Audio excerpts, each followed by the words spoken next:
And this once again begins with a question for the Senate candidates. Starting with, yes, Beth Question. What is your position on school choice and vouchers, and how does your position impact the Bryan County school system? Well, I am in support of school choice overall as a concept. I think that all parents should have the opportunity to choose what type of learning environment their children want to take advantage of. Right now, quite honestly, just the parents with money get to make that choice.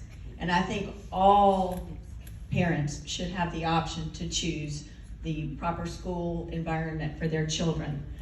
I believe that the new bill that came out, I believe it was Senate Bill 233, if I'm not mistaken, maybe it was House Bill, but anyway, is a step in the right direction. It's not universal school choice, but it is school choice for the lowest 25% performing schools. So it's a good start.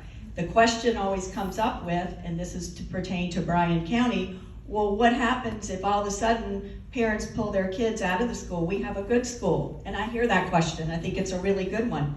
And I applaud you on having such good schools. However, competition increases the quality of everything. So as the private or pod schools or whatever types of schools develop with universal school choice up the bar, a rising tide lifts all ships. And I think Bryan County's public schools will continue to increase in their quality. I don't think it'll decrease. Thank you, Beth. Thank you. Yes, it was SB 233. It originated in the Senate by Greg Dolezal. It started last year and did pass the Senate, and then it went over to the House. It actually failed initially and then was reconsidered. The governor finally did weigh in relating to school choice. But the question was, how will it affect Bryan County? And the fact is, it won't affect Bryan County because there are no failing schools in Bryan County. So from that perspective, which is, you're right, it is something to applaud. Bryan County is very proud of their schools, and they've done a really good job from a public school standpoint. But I vote relating to Chatham County and Liberty County also, because that's what District 1 is. And Chatham County has they have over a dozen failing schools.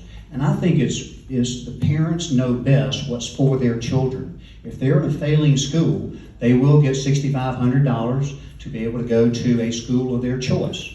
Now, will it be a private school? Will it be a magnet school? Will it be a charter school? That will be their choice from that standpoint. And I think from that perspective, I think you have to do what's right for the children, what's right for the state of Georgia, though again, it does not affect what will happen in Bryan County, but it will happen to affect what's in my district from that perspective. And several places around, multiple places around the state. Almost every county has failing schools from that perspective. So yes, I voted for that bill. That's where I'm on record, and you know where I stand from that standpoint. Thank you.